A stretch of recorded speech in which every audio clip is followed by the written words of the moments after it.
Hello and welcome to N serve once again. Actually मैं कल थोड़ा सा हेल्थ इशू था, इस वजह से मैं वीडियो रिकॉर्ड नहीं कर पाया। उसके लिए रियली रियली सॉरी।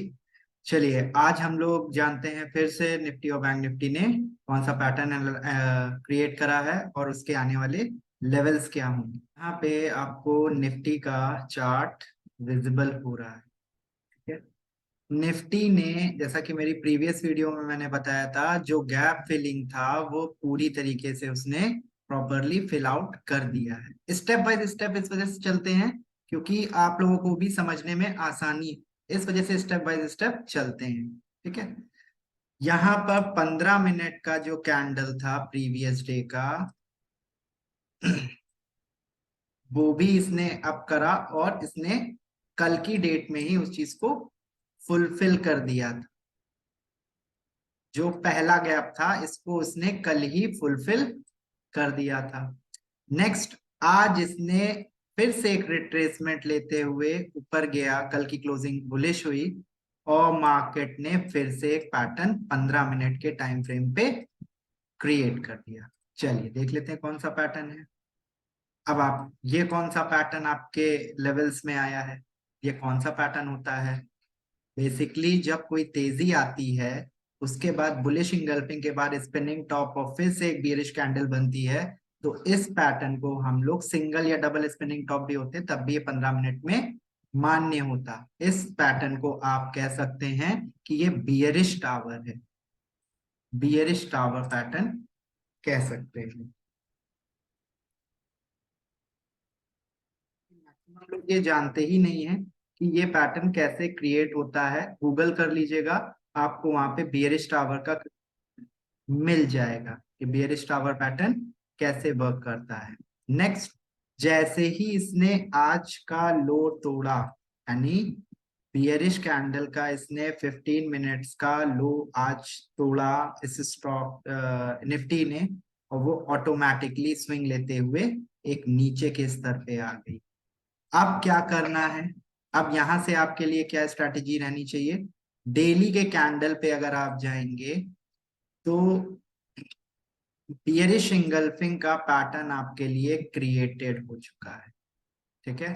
बेसिकली आप लोगों से पहले ही बोला था कि सेल ऑन राइज की स्ट्रेटेजी रहेगी, सेल ऑन राइज की स्ट्रेटेजी रहेगी, सेम एज इट इज चल रही है। अभी 15 मिनट के टाइम फ्रेम पे आपका एक गैप फिल हुआ है, लेकिन अभी ये गैप तो बाकी है। यानी अगर मार्केट को ऊपर भी जाना है तो ये गैप पहले भरना चाहिए, या फिर ऊपर चला जाए फिर आके भरे। लेकिन जो अब कंडीशंस हो रही हैं, यहाँ पर आपका एम पैटर्न का क्रिएशन हुआ। एम पैटर्न के क्रिएशन में 15 मिनट ने आपको रिटर्न दे दिया। ये मैं 15 मिनट की बात कर रहा हूँ। ठीक है। और गैप में अब जो आपके पास डेली पे सिनेरियो क्रिएट हो रहा है वो बियरिश इंगल्फिंग का हो रहा है। बियरिश इंगल्फिंग जो कैंडल है वो कहती है कि एक्टिवेट मैं तब होंगी, एक्टिवेट मैं तब हो जाऊंगी जब मेरा लो कट जाएगा। यानी आज का स्पॉट निफ्टी का अगर लो ब्रेकडाउन होता है कल की डेट में 15 मिनट की क्लोजिंग पे, या गैप डाउन ओपनिंग होती है, तब भी आप 15 मिनट की कैंडल का एनालिसिस करके उसमें अपनी ब्रेकआउट और ब्रेकडाउन स्ट्रेटेजी एनालाइज कर सकते हैं। मेरा टारगेट इंटैक्ट है। फर्स्ट टारगेट मेरा 800 के लेवल पे ही 650 का था, 600 का था, वो कंप्लीट हो चुका है। प्रीवियस लेवल पे आप जाके चेक कर सकते हैं। यहाँ पर भी आपको नेक्स्ट लेवल जो आपके लिए सपोर्ट का है वो सिंपली आपका 17,342, 17,342 का एक लेवल है। अगर ये बियरिश इंगल्फिंग एक्टिवेट हो जाती है तो आपको एक दर्द का सामना, मार्केट में गिरावट आपको फिर देखने को मिल जाएगी। ठीक है। नेक्स्ट आते हैं हम लोग बैंक निफ्टी पे। बैंक निफ्टी ने क्या फॉर्मेशन करा है? बैंक निफ्टी में भी सेम वही पैटर्न फॉर्मेशन क्रिएट हुआ है। अब बैंक निफ्टी में भी सिमिलर आपको वही चीज फॉलो करनी है जो आपको निफ्टी में करनी। ठीक है। यहां पर आपका डार्क क्लाउड कवर का फॉर्मेशन है। टेक्स्ट कर देता हूं।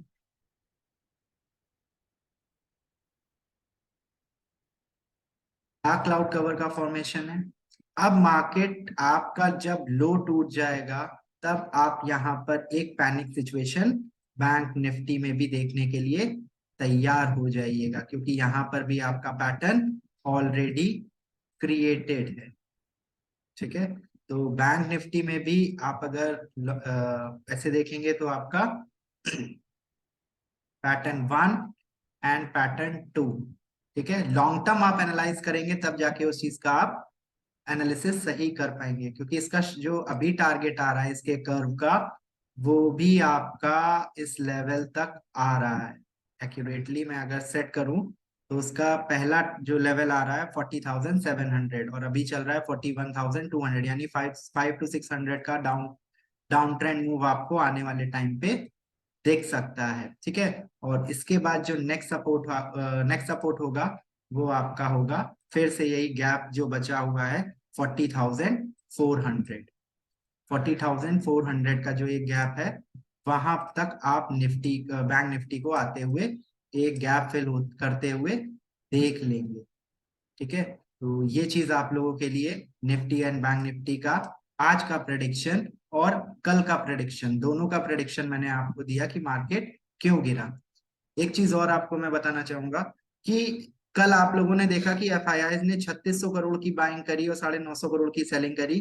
तो उस चीज के नजरिए से आप ये मत सोचिएगा कि बहुत ज्यादा बाइंग हो चुकी है एफआईआई की, क्योंकि ओवरऑल एफआईआई का मंथली और ईयरली डेटा सेलिंग का है, यानी उनकी ऑलरेडी पोजीशन सेल्स पे चल रही हैं, वो लोग प्रॉफिट बुक कर रहे हैं, क्योंकि 7,500 से निफ्टी 18,900 तक चली गई थी स्पॉट लेवल पे, 850 तक। ठीक है, तो नीचे से उन लोग का वहां पे शॉर्ट कवरिंग हुआ है, वहां से माल कटा है।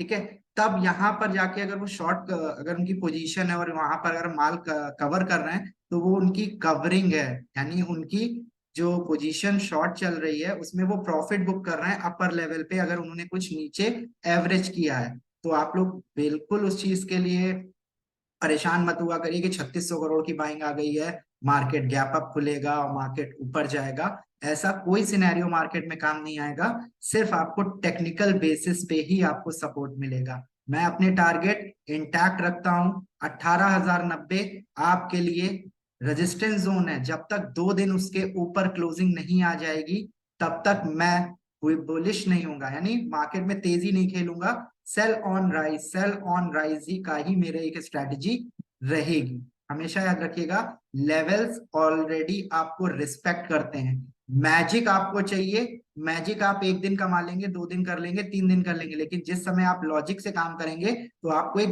बड़ा मूव मिलेगा, और जब बड़ा मूव मिलेगा तो आपके अंदर कैपेबिलिटी पावर और एनालिसिस पावर ऑटोमेटिकली वहां से बढ़ती रहेगी। ठीक है, तो आज के वीडियो के लिए इतना काफी है, मिलते हैं कल के एनालिसिस में।